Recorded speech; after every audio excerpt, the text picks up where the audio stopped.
Hi, do you know what today's thought? I'm recording this the day before you're seeing it, and about 24 hours since Donald Trump took the oath of office. And boy, I'm not the only one to remark on this, and you've seen it with your own eyes if you've been following anything at all in the last 24 hours.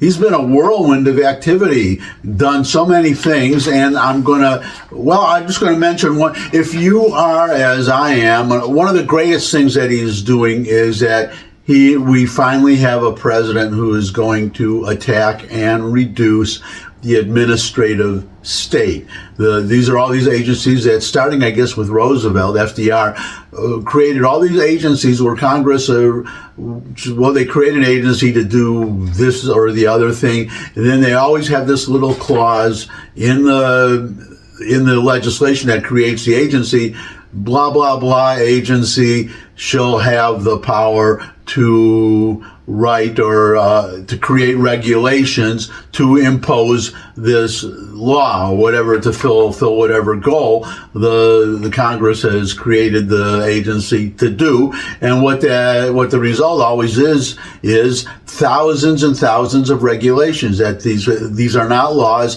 not debated by Congress. They just do it themselves, and Trump is turning that back. He's already had a partial victory. If you know what the Chevron doctrine is, I guess I won't go into a lot of detail over that, but that was it was a Supreme Court decision that basically gave all these agencies the power to do pretty much whatever they want. What it is, I'll tell you what it was. The Chevron doctrine, it was from a case, Chevron versus, I forget who, maybe versus USA.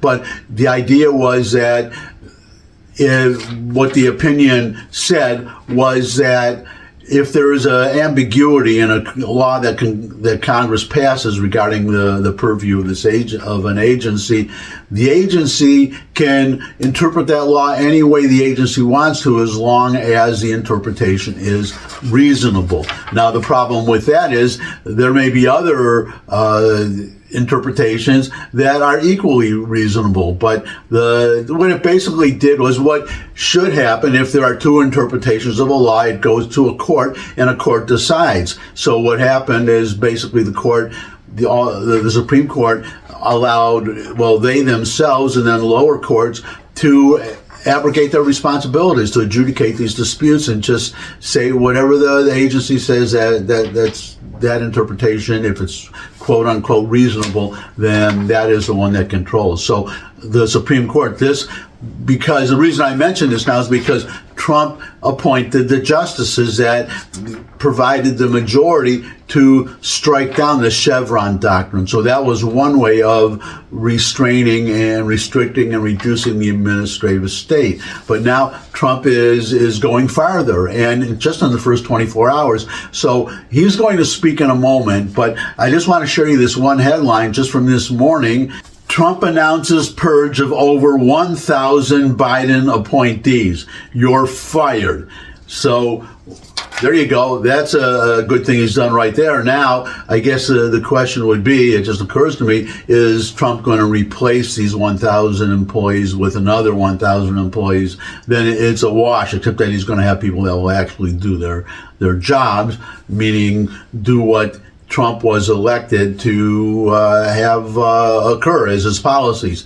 But there's been all these rallies in the last 24 hours that Trump went to, and he spoke, and there was one at the Capital One Arena. That's the one I want to show you some video from, because what happened there was, he promised to sign hundreds of executive orders, ASAP, to completely change direction, create some new policies of his own, but also strike down what Biden did. And all I'm going to do is, what he did was, a big arena, thousands and thousands of people, and in front of all these people, he signed some of these executive orders. But before he signed them, somebody, an aide standing beside him, described what each executive order did. So I'm just going to show you that process, what happened, in case you didn't see it, so you can see all the things the wonderful things, in my view, that Trump has done in just the 24 hours.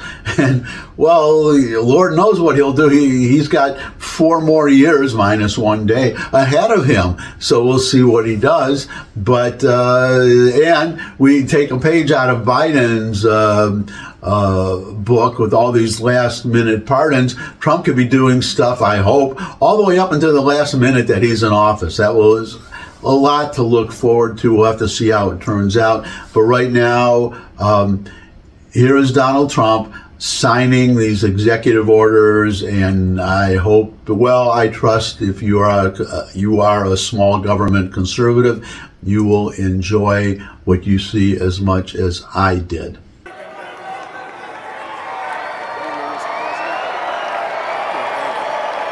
You have that other one to sign? Sorry, what's it? Do you have the other one to sign? We don't have it over here yet, sir. We'll have it for you back at the Oval. The first is the rescissions of 78 Biden-era EOs and presidential memoranda. You want to call it out? Do you want to say it? Do you want to say it? Oh, if you want me to, sir. Why don't you say what I'm signing? Sure.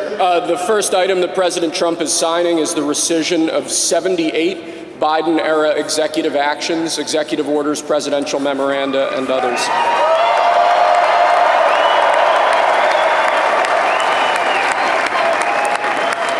Thank you, sir.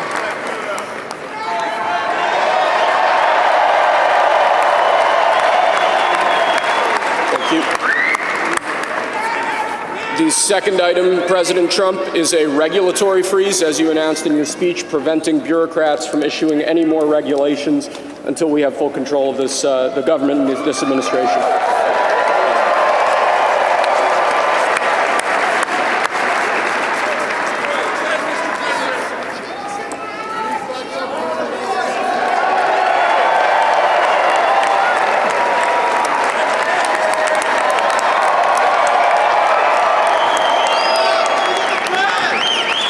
Thank you, sir.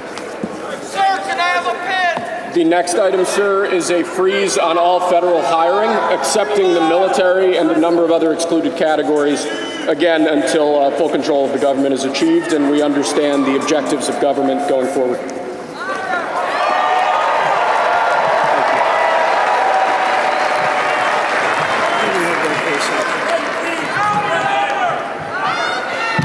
Could you imagine Biden doing this? I don't think so.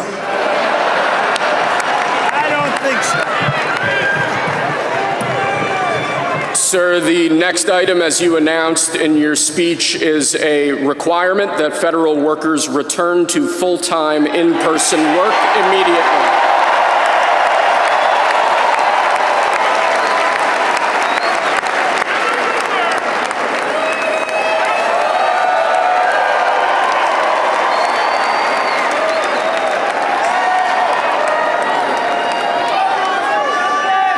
Thank you, sir.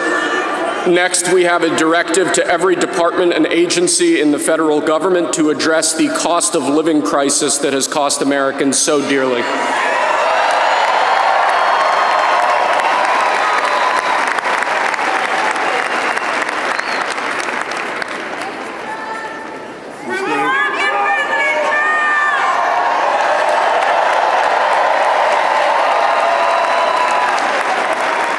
Thank you, sir. The next item here is the withdrawal from the Paris Climate Treaty.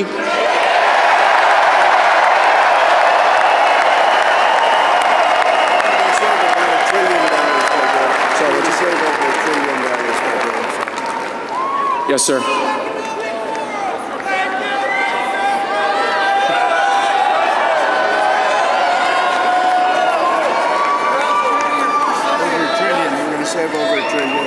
We're going to save over $1 trillion by withdrawing from that treaty.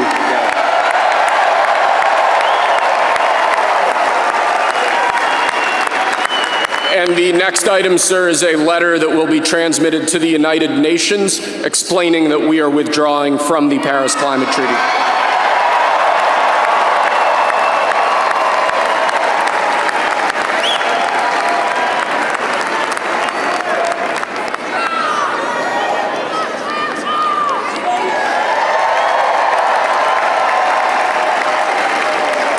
Thank you, sir. This next item is a directive to the federal government ordering the restoration of freedom of speech and preventing government censorship of free speech going forward.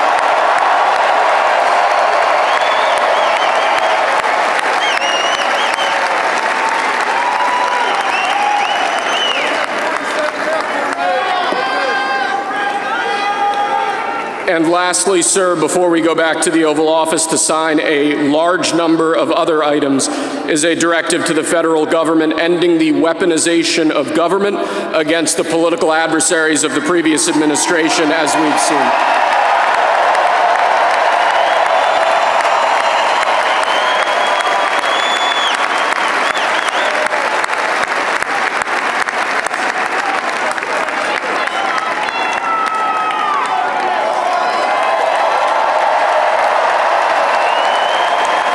Thank you very much, sir. Appreciate it.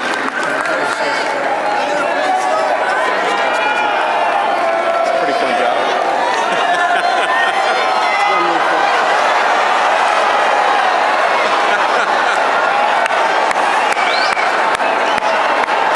I'm gonna hightail it tonight.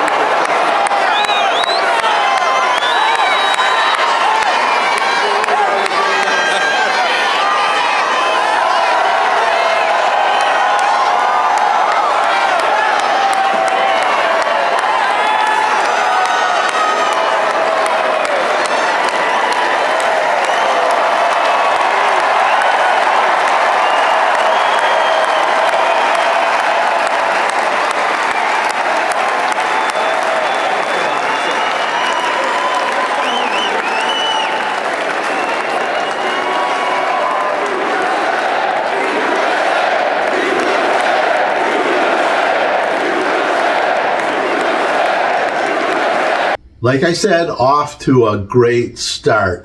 Let's just hope that what you just saw is the beginning of even more and greater things to come. And that's my thought for today. Oh, speaking of greater things to come, if you could subscribe to my videos, you will see, subscribe to this channel, then you can expect a lot more great videos to come.